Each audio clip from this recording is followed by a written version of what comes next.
नमस्कार दर्शक बंधु एबिलिटी न्यूज को आपण मानक स्वागत अभिनंदन जनाऊँगी। आज आम घोगड़ीपड़ा पंचायतर कदलीबारी गाँव में पहुंचीचु। दर्शक बंधु यह एक उपात अंचल बोली आम आशा करवा। ये कदलीबारी गाँव एटा माने स्थायी बासिंदा मूल बासिंदा थाई ए गाँ को पानीर व्यवस्था नहीं कि रास्तार व्यवस्था नहीं। एमती आम कहीपर जिलापाल को बहु बार गाँव लोक मैंने अभियोग आनी गाँ को भल रास्ता खंडे करने मो लेखा आपण मानक देखौची। आउ गोटे मते लेखा देखौची एवं आउ गोटे मते लेखा देखौची। अनेक बार जिलापाल को अभियोग जाइछि किंतु कार्य घर सुनु।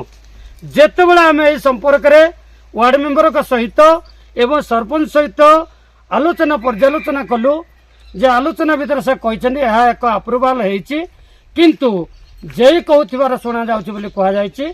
आम जय सहित कथबार्ता हवा कहीं गाँव रास्ता हो पारिनी कौन हो पारिनी केबे हम ताहा आम निश्चित भाव में विषय चिंता ही करवा।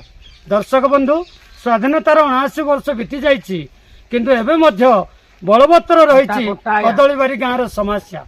ए गाँव समस्या केबे हम समाधान ताहा केवल देखा बाकी रहा। Daspalla Punakanta Behera report ability news.